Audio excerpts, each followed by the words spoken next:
April 29, and our scripture for today is Philippians chapter 3, verse 20 to 21. But our citizenship is in heaven, and we eagerly await a Savior from there, the Lord Jesus Christ, who, by the power that enables him to bring everything under his control, will transform and our lowly bodies so that they will be like his glorious body.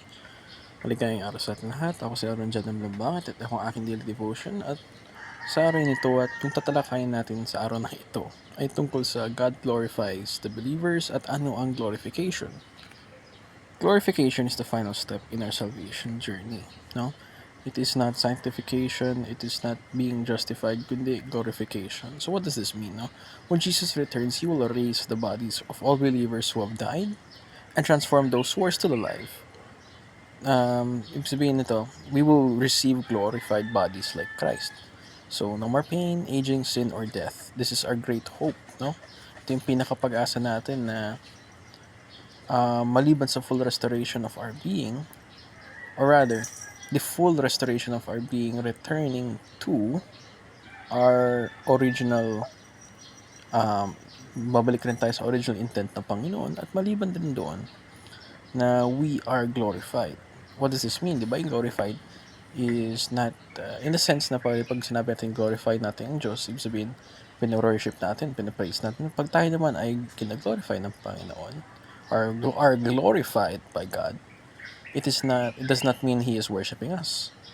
Rather, we are in a, sabihin natin, put in a position that is worthy to be in God's presence. Kumbaga, yun na iniintindihan ko. So, a body that is like Christ, no? So, we are able to see and be in the presence. Same as Christ has when He is communing with God, no? So, let's look at our teachings. Ayun sa 19 ko, glorification begins at the resurrection. So, it does not start as soon as we accept Christ, no? Sanctification yun, yung paunti-unti tayong iniiba. Paunti-unti tayong binabago sa araw-araw nating buhay na patungo sa kaputian. So, kung noon nagmumura ka, bigla kang nababawasan yung pagmumura mo. Kung ano man yung mga bisyo mo, bigla na nababawasan, nawawala, at unti-unting nagiging Christ-like ka. So, kung ano man yung pinakita niyang mga prinsipyo, paniniwala, at pati na rin kaugalian, no? Yun ay dapat na ginagawa nating gabay upang umunlad tayo, no? Na with a direction with purpose, no? Kasi pwede naman tayong umunlad pero patungo sa pera, patungo sa worldly things. Pero if it's not toward Christ, edi it's pretty much all worthless, no? Pangalawa, glorification is the climax of salvation. So this is the last step, no? Climax, and this is the ultimate part, kumbaga.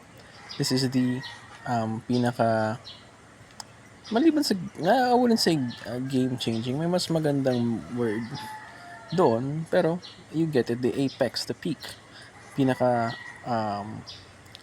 ultimate na pwede mangyari sa atin bilang mga believers, no? So, because we are glorified, we are put in bodies that is like Christ, no?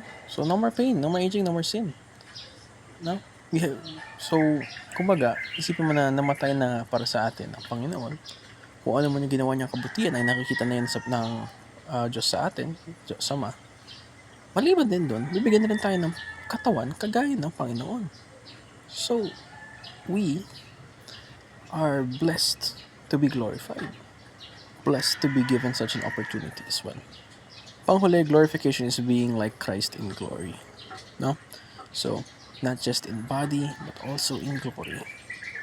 So, akala lang natin yung glorification is in the sense lang na kung saan yung katawan lang, kung saan pati na rin yung justification, di ba? Nakakita sa atin yung mga ginawang kabutihan ng Panginoon at yung mga na siya yung umangkin sa atin ng kasalanan natin at nakikita na sa atin yung righteousness ng Panginoon. Pati na rin, yung glory ng Panginoon is seen in us, will also be shown outward from us. So, ayun lamang. Salamat sa pakikinig at mabuhay.